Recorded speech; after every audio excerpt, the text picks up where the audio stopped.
Kevin De Bruyne was born on June 28, 1991, in the small Belgian town of Drongen. Quiet, introverted, misunderstood, but with a fire burning inside. At 6, he joined local club KVV Drongen. At 8, he told his coach, "This is too easy, I need Gent." And just like that, he moved to KAA Gent. But life there wasn't smooth. Too quiet for his host family, too distant for teammates. He wasn't bad, just different. Eventually, they kicked him out. Not to his face, they told his parents. That broke him. Placed in a boarding house for kids with issues, Kevin didn't complain. He trained, alone, silently, relentlessly. At 14, Genk saw the spark. They took him in, and the journey truly began. At Genk, things didn't get easier. Kevin was just 14 away from home, still quiet, still misunderstood. He trained like a ghost with fire in his veins. No drama, just repetition, obsession. The club moved him into a shared boarding house. Most kids cracked under pressure. Kevin, he just kept shooting. On numerous occasions, they had to replace the fence behind the goal. He didn't speak much. He didn't need to. At 16, he got a chance with the reserves. 1 game, 1 half, 5 goals. It shocked everyone. From then on, they couldn't ignore him. By 19, he was Genk's conductor. 6 goals, 12 assists, pulling strings in midfield and lifting the club to the Belgian league title. He made his debut for Belgium the same year. A new star rising. Not loud, not flashy, just devastatingly efficient. And then the Premier League called. Chelsea. 2012, £7 million sterling, 0 pence. Kevin was about to face his biggest test yet.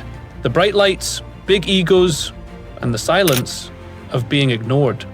At Chelsea, Kevin De Bruyne wasn't just a new signing, he was a backup plan. The club saw him as a future Lampard, but not the present one. No welcome party. No big role. Within 2 months, he was loaned to Werder Bremen. Germany suited him. He exploded, 10 goals, 9 assists, Bundesliga Rookie of the Year. Chelsea recalled him in 2013. But something was different. He wasn't the same Kevin. Not because of football, but because of betrayal. His girlfriend had cheated on him with Thibaut Courtois, his teammate, his friend. She even said 1 night with Courtois felt better than 3 years with Kevin. Kevin didn't fight back, he just broke. Back at Chelsea, he couldn't focus. 9 games, 1 assist, no goals. Mourinho lost patience. And just like that, the club that once called him the future let him go.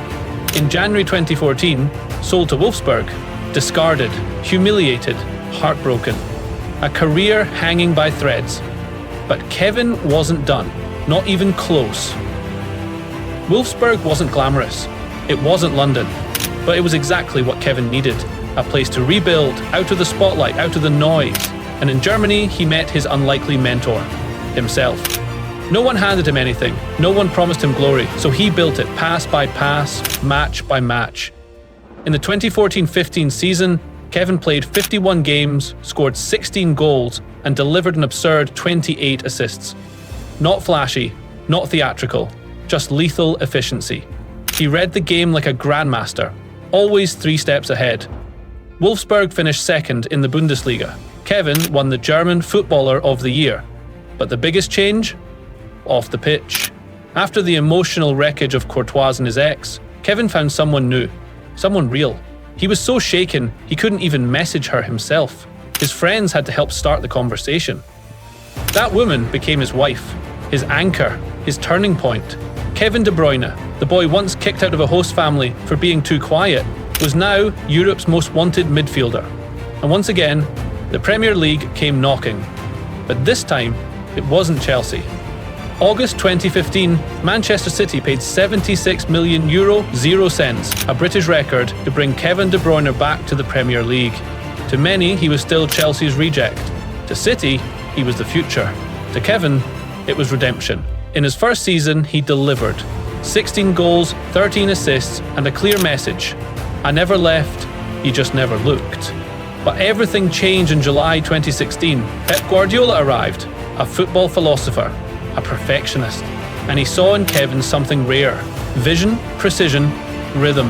Not just a playmaker, a system. Pep didn't ask Kevin to play pretty, he asked him to control the game, to become the brain of City's machine. The results? Explosive. In 2017-18, Kevin had 21 assists, led City to a record 100-point season, and was nominated for the Ballon d'Or. Pep once said, "Kevin sees passes that don't exist yet." This was no longer a comeback, this was evolution, and the boy from Drongen, he was now the heartbeat of Manchester City. The club game mastered. But Kevin wasn't done. He had another mission, to lift Belgium's golden generation, World Cup 2018, Russia. With Hazard, Lukaku and Courtois, yes, Courtois, Kevin set the stage ablaze. Against Brazil in the quarter-finals, he rifled in a thunderbolt. Belgium finished third, their best ever World Cup result, and Kevin? Calm. Classy.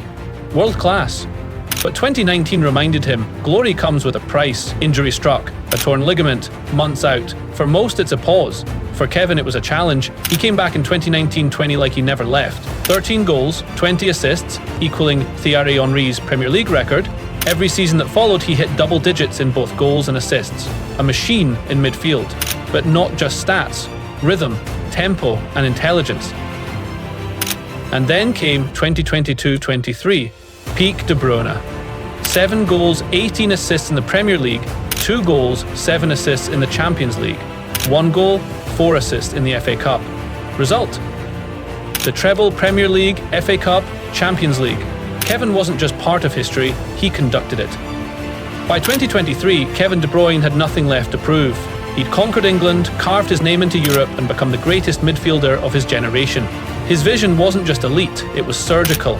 He didn't just create chances, he bent time, broke lines and rewrote what it meant to control a match.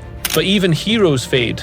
In 2024, injuries came again. Rodri got sidelined. Young blood arrived, Kushinovs, Marmoush and others. Kevin played fewer games, but his passes still majestic, and then? April 4th, 2025. It was official. At the end of the season, I'll leave Manchester City. After a decade, 100-plus assists, countless trophies and unforgettable nights, Kevin De Bruyne, the maestro, was stepping away from the Etihad. Fans cried, rivals applauded, teammates hugged him like a brother. Even in departure, Kevin didn't chase drama. He let his legacy speak. Kevin De Bruyne didn't retire. Legends rarely do. They evolve. They pass the torch, and sometimes they carry it into new lands. As the curtains closed at Manchester City, a new chapter quietly opened. Naples, Italy. A city of passion, chaos and soul, waiting for a new conductor. Napoli called, and Kevin, ever the strategist, didn't say no. He saw something. Maybe a challenge, maybe a spark.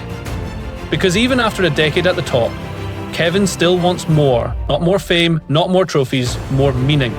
His journey, from a quiet kid in Drongen to a broken boy in London to a legend in Manchester, is now a blueprint for every player who's been doubted, for every quiet kid told he's not enough, for every talent that just needs time.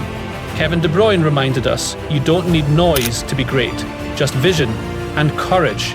And now, he takes that vision to Napoli. The story isn't over, it's just changing tempo.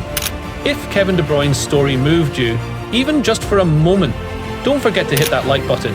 And if you believe football is more than goals and trophies, that it's about heart, pain and redemption, consider subscribing. We've got more journeys to tell. Drop your thoughts in the comments and we will read them all. And if there's anything we missed, got wrong, or you simply want to see next, tell us. This channel grows with you and for you. Thanks for watching. We'll see you in the next story.